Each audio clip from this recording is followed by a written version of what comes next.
कोई भी body motion में है, ये जानने के लिए हमको ये भी जानना होगा कि what is rest and what is motion. Motion and rest both are the relative terms. Absolutely there is no meaning of rest condition and no meaning of the motion. For example, हम ऐसा देख सकते हैं कि जैसे train में passengers बैठे हैं and train is moving with velocity v with respect to any station.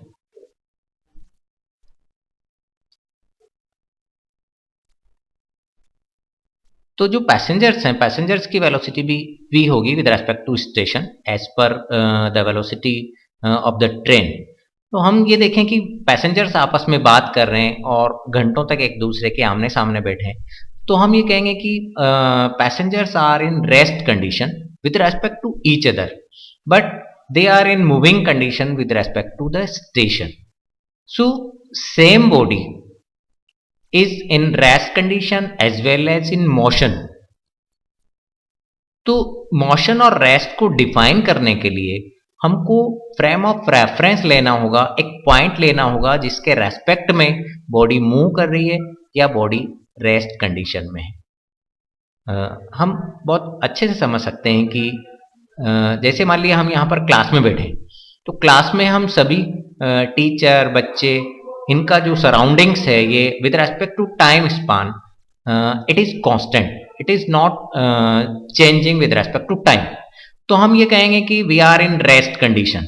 But यदि कोई भी हमको ऑब्जर्व कर रहा है मून से या किसी एरोप्लेन से, तो उसके रेस्पेक्ट में हम मोशन में होंगे. तो we at the same time we are in motion with respect to aeroplane and with respect to moon, but with respect to each other or with respect to walls and surrounding of the room we are in rest condition. तो देखिए rest और motion जो है ये define करने के लिए आपको अच्छी तरह से समझ में आ गया होगा कि जब तक कोई भी फ्रेम ऑफ रेफरेंस नहीं हो, जब तक किसी पॉइंट के सापेक्ष, किसी पॉइंट के रिलेशन में मोशन को और रेस्ट को डिफाइन नहीं किया जाता हो, तब तक उसका कोई मीनिंग नहीं है. हम नहीं कह सकते कि हम रेस्ट में हैं या हम मोशन में हैं. रेस्ट और motion both are the relative terms and absolutely there is no meaning of the motion and rest. Then come to the rest, definition of rest. What is rest? So object is said to be at rest if it does not changes its position with respect to surroundings with the passage of time. Then the body is said to be in rest condition. देखिए यदि उसके body के respect में with respect to time surroundings change नहीं हो रहा है, उसका जो आसपास का एनवायरनमेंट है वो कांस्टेंट है, तो हम कहेंगे कि बॉडी रेस्ट कंडीशन में है. And if the surroundings is changes with respect to the time, then body is said to be in motion. Now come to the frame of reference. What is frame of reference?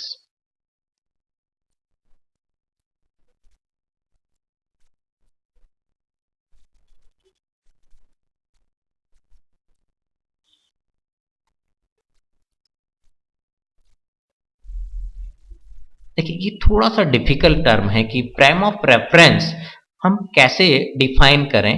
तो हम एक छोटे से example में जैसे हमने देखा कि जैसे train with moving with velocity v with respect to station, तो here station is the frame of reference to define the motion of the train. और हम ये कहते हैं कि यदि हम पैसेंजर्स के रेस्ट कंडीशन को डिफाइन करें तो with respect to each other they are in rest condition, तो वहां पर हम एक दूसरे पैसेंजर को ही फ्रेम ऑफ रेफरेंस बताएंगे कि किसके रेस्पेक्ट में हम उस चीज को डिफाइन कर रहे हैं. तो जिस भी किसी पॉइंट के सापेक्ष, जिस भी किसी पॉइंट के रिलेशन में हम किसी बॉडी की रेस्ट और मोशन को डिफाइन करते हैं, that point is called frame of reference. But in physics, in general study in the study of phenomena of physics, we consider a 3D system as a frame of reference, and that system is 3D system is that is x-axis and y-axis and z-axis, and this is origin point. And if the body is at origin, its coordinates are 0, 0 and 0. All three coordinates remain 0 at the origin position. यदि कोई भी body यहाँ से move करती है किसी time के respect में, जैसे यहाँ से चल करके ये P पॉइंट पर आती है, and here it's coordinate let 2, 4 and 8, then we can say the body is at 2 unit distance from distance of the body from x-axis is 2 unit and from y-axis is 4 unit and from z-axis 8 unit. तो हम ये कह सकते हैं कि इस body का motion हो रहा है विद रेस्पेक्ट टू ऑरिजिन.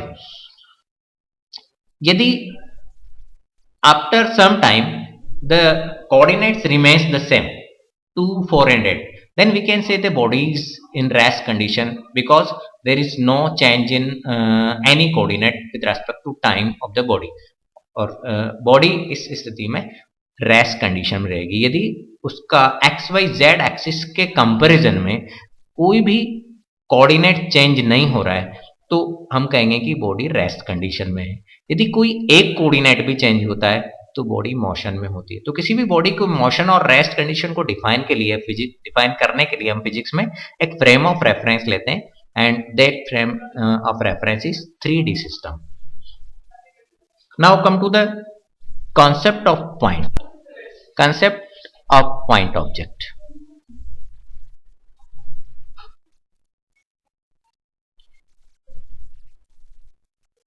वैसे तो पॉइंट की डेफिनेशन ये होती है कि point has no dimension and no direction.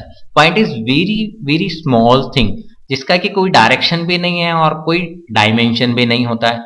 General definition हम पॉइंट की इस तरीके से कंसीडर करते हैं.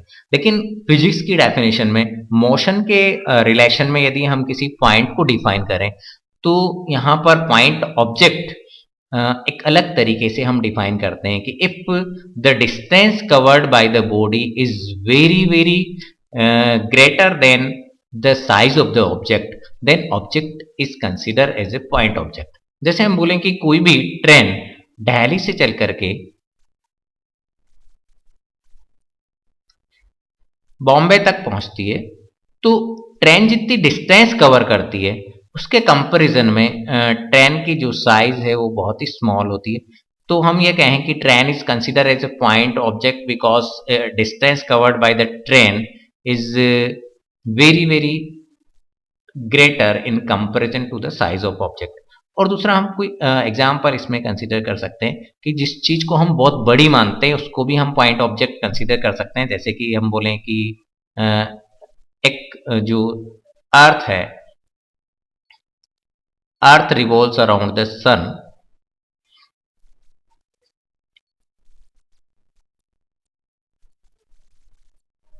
and the distance covered in 1 year, or we can say the circumference of the earth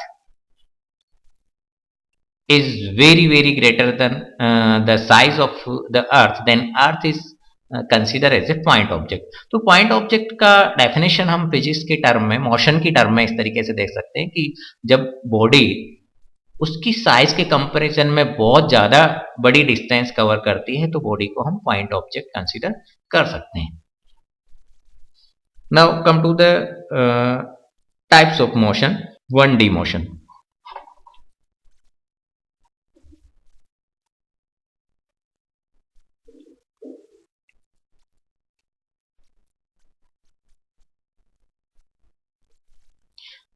One D motion is also called linear motion.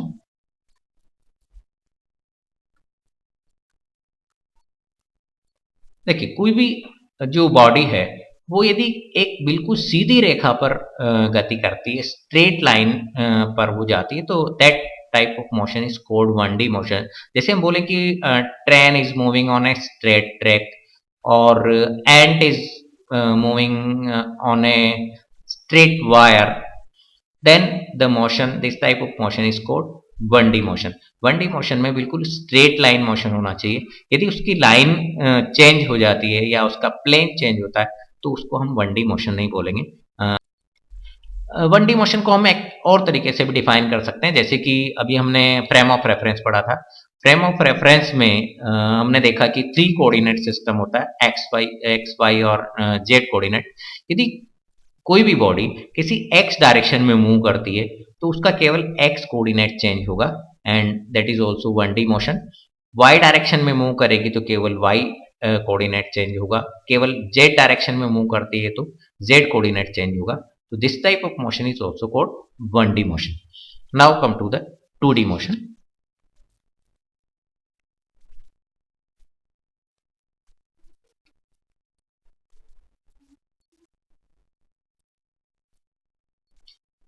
2D motion is also called motion in a plane।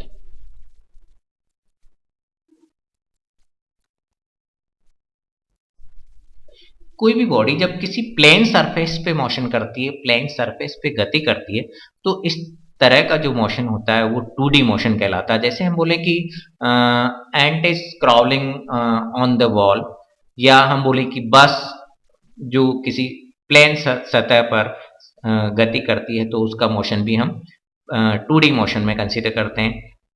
A ball, hockey ball dribbling on the plain ground and motion of the got of the carom board are also called 2D motion। तो जब भी कोई भी body जब किसी एक plane में गति करती है, एक प्लेन में मोशन करती है, तो that type of motion is called 2D motion. जैसे हम बोलें कि कोई भी चींटी जो है एक दीवार पे चल रही है और एक दीवार से जैसे वो दूसरी दीवार पर यदि चली जाती है तो वो 2D मोशन में नहीं आएगा, सॉरी हाँ 2D मोशन में नहीं आएगा, 3D मोशन में कन्वर्ट हो जाएगा। तो वो एक जब प्लेन सरफेस पे एक दीवार पे ही जब वो मोशन करती है तो उसको हम 2D मोशन कंसीडर करते हैं। तो जब भी कोई बॉडी किसी एक प्लेन में गति करेगी तो वो 2D मोशन कहलाता है। And in 3D coordinate system, in 2D motion only 2 coordinates are changes with respect to time। जैसे हम बोलें कि कोई भी बॉडी जो xy प्लेन में गति कर रही है, xy प्लेन में उसका मोशन हो रहा है, तो केवल x कोऑर्डिनेट और y कोऑर्डिनेट ही उसके चेंज होंगे। यदि yz प्लेन में यदि उसकी मोशन होता है तो y कोऑर्डिनेट और z कोऑर्डिनेट उसके चेंज होंगे। तो जब भी कोई 2 कोऑर्डिनेट उसके चेंज हो रहे होते हैं with respect to time, then that type of motion is called 2D motion। Now come to the 3D motion।